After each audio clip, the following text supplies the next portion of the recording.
अस्सलाम वालेकुम। मेरा नाम डॉक्टर सारिम है और मैं मुनव्वर अबादुल्ला साहब का अप्रेंटिस हूँ। फार्मेसी बिजनेस कैसे शुरू किया जाए? फार्मेसी बिजनेस की इंपॉर्टेंस का अंदाज़ा आप इस बात से लगा सकते हैं कि अद्वियात जब एक इंसान इस दुनिया में नहीं आता, बच्चा, उसकी मदर को, प्रेग्नेंट फीमेल को 7th मंथ में एक वैक्सीन दी जाती है जिससे उस बच्चे की, होने वाले बच्चे की, जो भी इस दुनिया में नहीं आया, उसकी क़ुव्वत मुदाफ़त को बेहतर किया जाता है। यानी अभी एक बच्चा इस दुनिया में नहीं आता तो उसका मेडिसिन से कॉन्टैक्ट शुरू हो जाता है जो टिल डेथ चलता रहता है।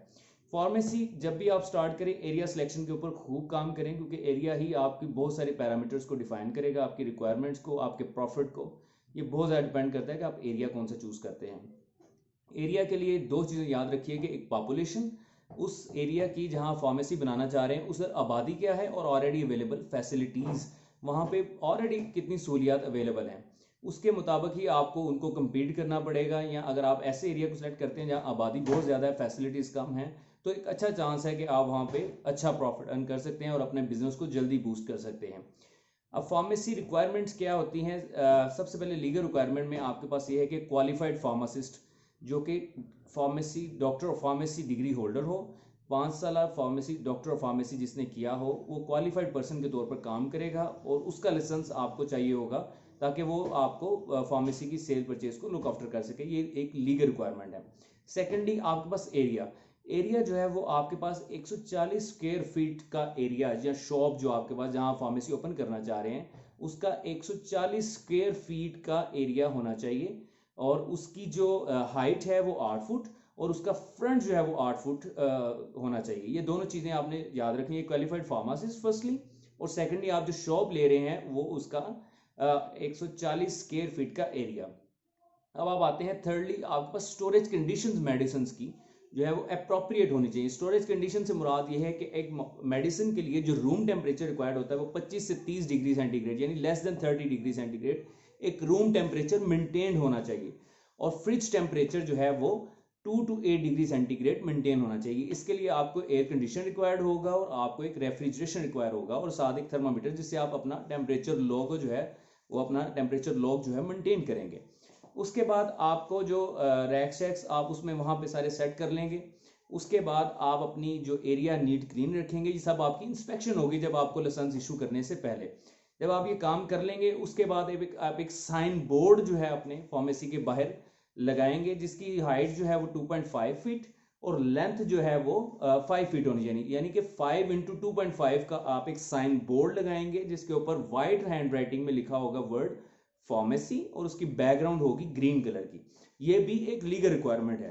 तो मैंने आपको सबसे पहले बताया क्वालिफाइड फार्मासिस्ट, आपका एरिया कितना होना चाहिए, उसके बाद आपके पास जो स्टोरेज कंडीशंस हैं वो मेंटेन होनी चाहिए, उसके बाद आपके पास एक साइन बोर्ड होना चाहिए, उसके बाद आप ये सब चीज़ों के साथ आप अपने क्वालिफाइड फार्मासिस्ट से एक एफिडेविट लेंगे जो आप क्वालिफाइड फार्मासिस्ट हायर करेंगे, और जो प्रोपराइटर है, जो मालिक है जो फार्मेसी का, इन दोनों का एक एफिडेविट, आपका फॉर्म 8A एप्लीकेशन है जो आपको इजीली अपने ईडी ऑफिस, जो हेल्थ ऑफिस होता है, वहां से मिल जाएगी। और वो ये सब, और साथ अपनी जो फार्मेसी का गूगल मैप पे आप लोकेशन, जहां पे वो लोकेशन है उसको पिन करके ये सारी चीजें, और 3000 फार्मेसी के लाइसेंस की फीस है, ये आप रेलेवेंट जो आपका ऑफिस है, हेल्थ ऑफिस, ईडी ऑफिस में आप उसको अपना लाइसेंस की एक एप्लीकेशन सबमिट करवाएंगे। इस सबमिशन के बाद विद इन 30 डेज आपको relevant area drug inspector visit करेगा और इंस्पेक्शन करेगा, और इंस्पेक्शन में यही चीजें देखेगा। आपके सबसे पहले बाहर साइन बोर्ड देखेगा, आपके रैक्स और उसकी नीट एंड क्लीन एनवायरनमेंट देखेगा। थर्डली आपका जो है वो एयर कंडीशन रेफ्रिजरेशन फैसिलिटी देखेगा कि वो अवेलेबल हैं। आपका इलेक्ट्रिसिटी बैकअप, कि आपकी अगर लाइट चली जाती है तो आपके पास कोई ऐसा बैकअप है कि आप एयर कंडीशन को या जिसको मेंटेन कर सकें। और उसके बाद आपसे जो उसकी ये चीज़ें आप वो अपनी इंस्पेक्शन रिपोर्ट में सबमिट करवाएगा, फॉरवर्ड करेगा। और फिर नारकोटिक रजिस्टर जो हमारे पास कुछ ऐसी मेडिसिन है जिसमें schedule B, D and G drugs आती हैं, जिसमें हम नारकोटिक्स, स्टीरॉयड्स वगैरह, इनकी सेल परचेज रिकॉर्ड सेव करते हैं। ये रिकॉर्ड रजिस्टर्ड भी आपके पास अवेलेबल होना चाहिए। इनकी इंस्पेक्शन रिपोर्ट वो अपनी ऑनलाइन अपने ऑफिस में सेंड करेगा।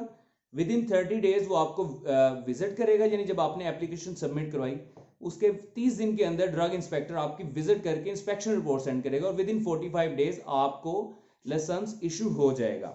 अब इशू ये आता है कि जब आपको लाइसेंस इशू हो गया, अब आपने इस लाइसेंस पे परचेजिंग स्टार्ट करनी है, डिफरेंट डिस्ट्रीब्यूटर से राब्ता करना है और इस तरह आप अपना मेडिसिन का स्टार्ट कर सकते हैं अपना बिजनेस।